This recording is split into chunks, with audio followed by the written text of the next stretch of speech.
Hi, Tanya. Thank you for being here today. How are you? I'm very well, thank you. So, today we have the pleasure of speaking with Tanja Latussek, a dedicated core energetics therapist and breathing coach. Join us as we delve into Tanya's journey, her therapeutic methods, and the transformative power of grounding and breathwork. It's a long and winding path because medical assistant was my first profession. And because I was really keen on learning about the physiology of the body, and I've always also been interested in the working of the mind. So I did the training, I worked in laboratories for a couple of years, and then I thought I'm called to something bigger. So I traveled a lot and moved to Berlin, opened a bar in Berlin, studied fashion in Berlin, came to Bali on an internship in fashion, had a business here for crochet, teaching women crochet, and already in all this time to cope with my stress, I attended workshops, core energetics workshops. I went to hypnotherapy, I joined breathwork classes and got more and more involved in that. And then when I decided to drop the business and start breathwork, then there was a training offered in core energetics at the same time. So I just did both trainings in one time, which was quite challenging. But yeah, I came out on the other end alive, and I'm very happy with this rewarding journey of going into body psychotherapy. Bali and the Balinese people taught me is patience, is going with the flow, not to push it, to trust energy, and also in kind of talking and visiting a lot of healers and really immersing myself in the culture. I found that traditionally the Balinese have a very natural approach to the unity of body and mind, and the healing and the meditation are always body-centered. It's never out there. It always includes the body also, like how people work used to be very physical, like in the rice fields and tending to. So yeah, I really fully embrace it and see that how the natural Bali is that it wouldn't need therapy because everything is already there. The healthy food, the being outside, the drinking clean water, the movement, very fun. Grounding means to come back to your body, to actually connect your mind with your body, because often we're just so much in our head and just running around like bodiless chicken, right? And just say, what do I have to do? And the information our brain uses to assess our present state comes from the body.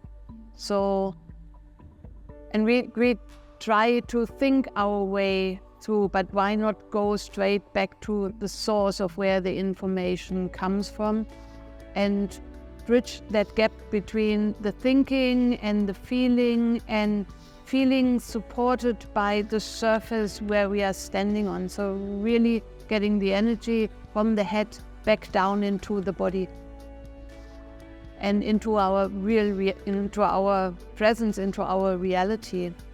Breathwork, breathing is our most important life function. We can go without food for quite a long time, without drinking for a couple of days. Without breathing, we're talking minutes. So our mental health is closely related to our breathing. If we stop breathing, our brain is going to recognize.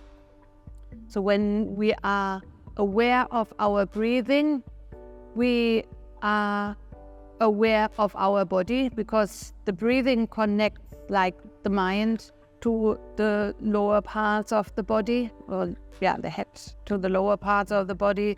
And if we simply follow our breath into the body, we get aware of ourselves. We are basically present.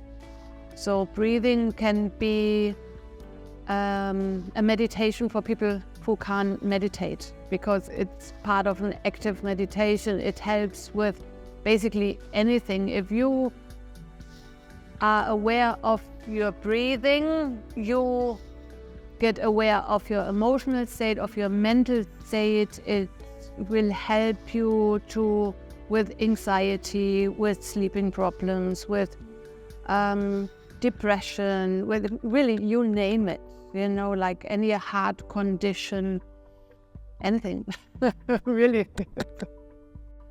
I always combine the body-centered psychotherapy, core energetics, with the breath work, because they go hand in hand. And there's two strings to breath work. One is breath awareness and one is breath modification. So in the breath awareness, I just help people to come back to their breathing and their body and really get closer to themselves, and I help them to understand who they are and where they are in their life and make changes from there. So that's the interweaving with the grounding.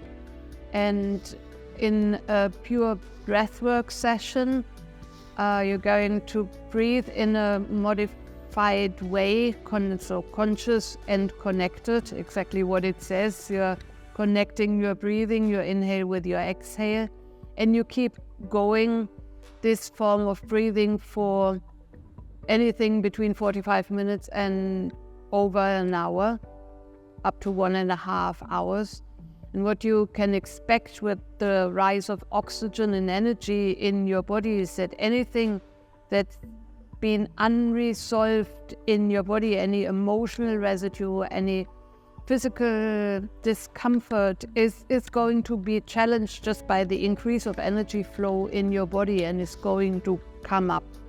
So if we are not making a story out of it, why this is happening and what is happening to me, but just allow the pure experience of what is coming up, observe it with an open mind and release it through the exhale, we can let go of so much more than just our exhale, from emotional residue to physical pain to old belief patterns. It can basically change our life, especially if we do it on a regular basis, like a spring clean of anything that's been pushed down in the body, that's been held back, that's not really run its course yet, can be ended and released with breath work and with particularly the exhale. I can't stress enough the importance of the exhale, because most of the people think about breath work is all about the inhale, is taking big breath in. But the exhale is as important, because we have to bring the residue out first to create space for the new to come in.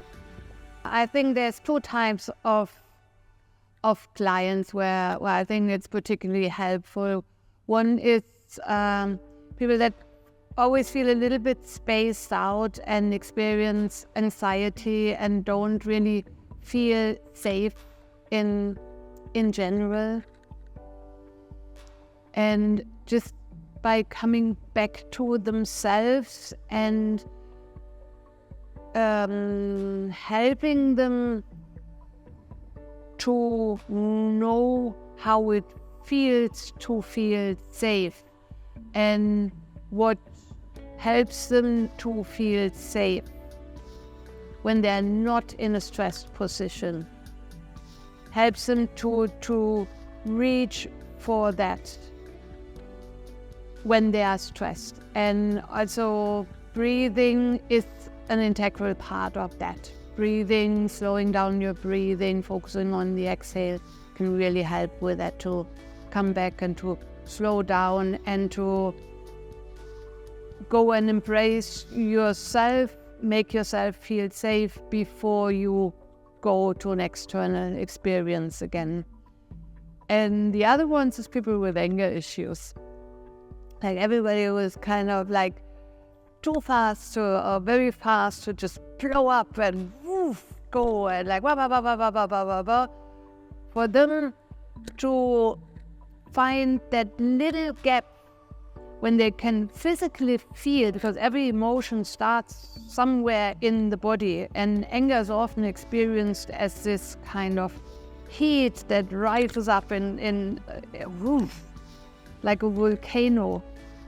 If you can capture that split second and put a breath or two in there and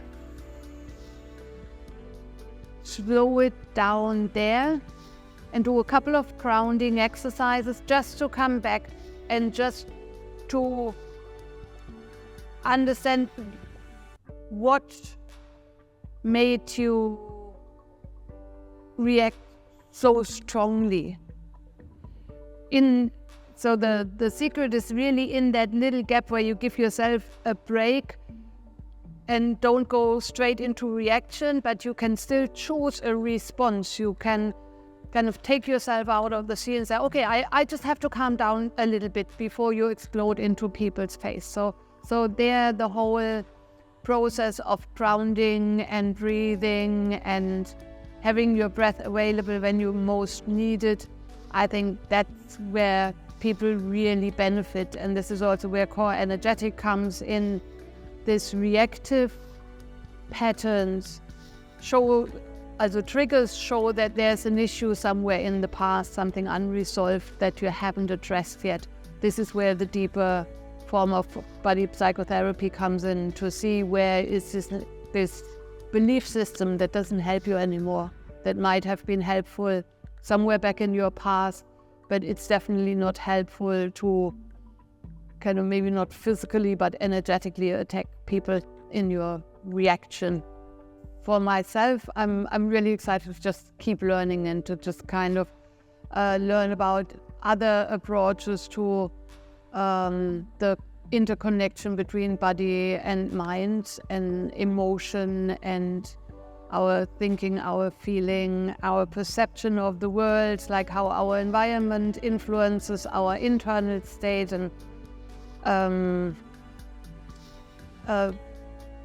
And also I'm very excited to see like how much this approach of the interconnectedness between body and mind gets traction in the therapeutic world, that we kind of understand more and more that the body needs to be part of our mental and emotional healing. And it's not so common in the mental health world yet, but it's really taking up speed. So it's less than 100 years basically that Wilhelm Reich was like one of the first people to describe this interconnectedness, and then from there it's really branching out now in all areas of life, and I'm very excited about that, how more and more people come together in that approach.